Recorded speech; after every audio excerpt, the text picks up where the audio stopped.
All right, everybody, Brett here. And today I'm actually cooking steaks. So I wanted to do a quick video and just show you guys how I do this.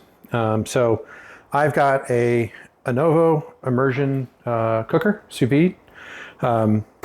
Some Every vessel here, 12-quart vessel with a neoprene sleeve to help retain heat. And then I've got, of course, my steaks.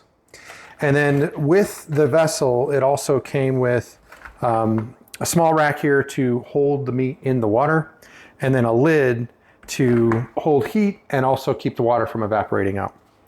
So basically what I do is I plug this in, set it up right, physically connect the cooker here, put my water in, and then plug in the Anovo. So once it's plugged in, I can do all this on the app, but I tend to actually just set the temperature here. So I've got the temperature set to 128, and then my steaks go in.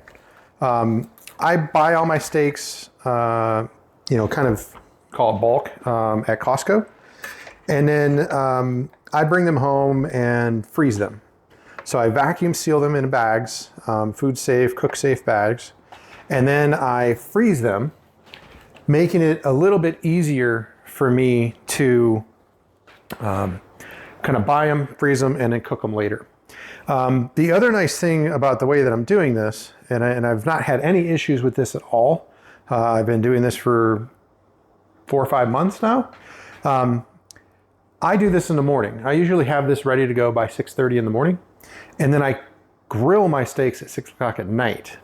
So what I do is I get it all ready. I put the water in here. I get everything closed up, and I usually don't splash water, but get it all closed up, get the lid on, and then set the temperature, and then just let the steaks thaw in the water during the day.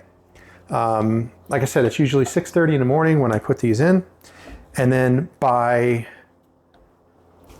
1:30, 2 o'clock, I'm ready to actually start the cooker. And the cooker is Wi-Fi enabled, so it's connected to my network in my house, and I have an app on my phone so that while I'm at work, I just tell it to start when I'm at work.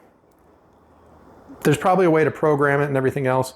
I don't see an absolute need for it.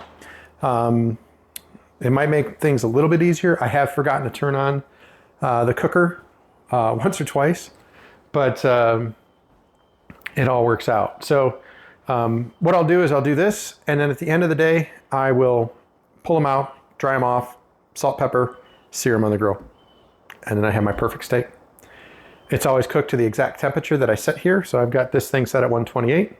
So it can't cook the steak any more than 128. It can't burn the steak. And then when I sear it, I just get that nice crispy outer crust. So that's what I'm gonna do this afternoon or this evening, about 6 o'clock. And I'll start up back then. All right, so here we are.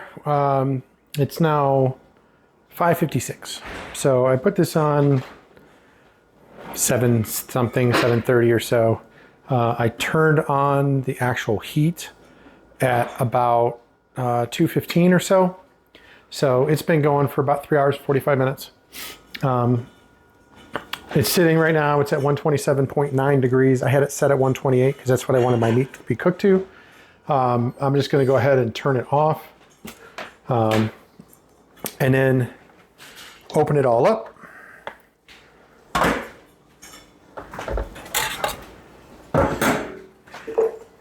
And now my steaks are cooked. So what I do, I put them in the sink, and then I am going to go ahead and cut the bags open, take the steaks out, salt, pepper. All right, so just so that you can see here, so the steaks are cooked, but they don't look very pretty. So that's one thing about the sous vide. When the steaks come out of the sous vide, or pretty much anything comes out of the sous vide, they don't look real good because the moisture is trapped in that bag the whole time. So there's no drying at all. So I've got them out of the bag. I'm gonna pat them down, and I'm gonna salt and pepper them. All right, so here we are out on the grill. And one of the key things is to make sure that your grill is on and hot. So I keep my burners all the way up until I get here. Once I get here, then I turn them down, just because I don't want flare-ups. All right. And I'm going to set my steak on a nice hot grill.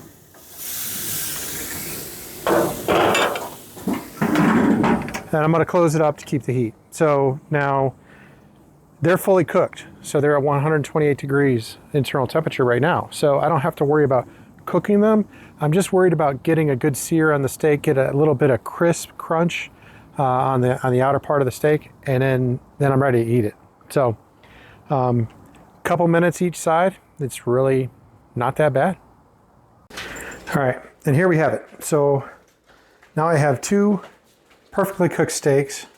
They look a lot nicer than they did when they just came out, right? They got a little bit of sear mark on there, not too much. I don't think I had the grill quite hot enough to get a nice deep sear into them, but they're gonna taste phenomenal.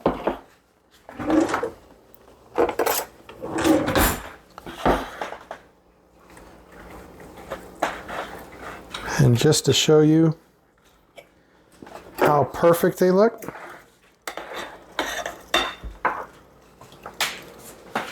that is my perfect steak.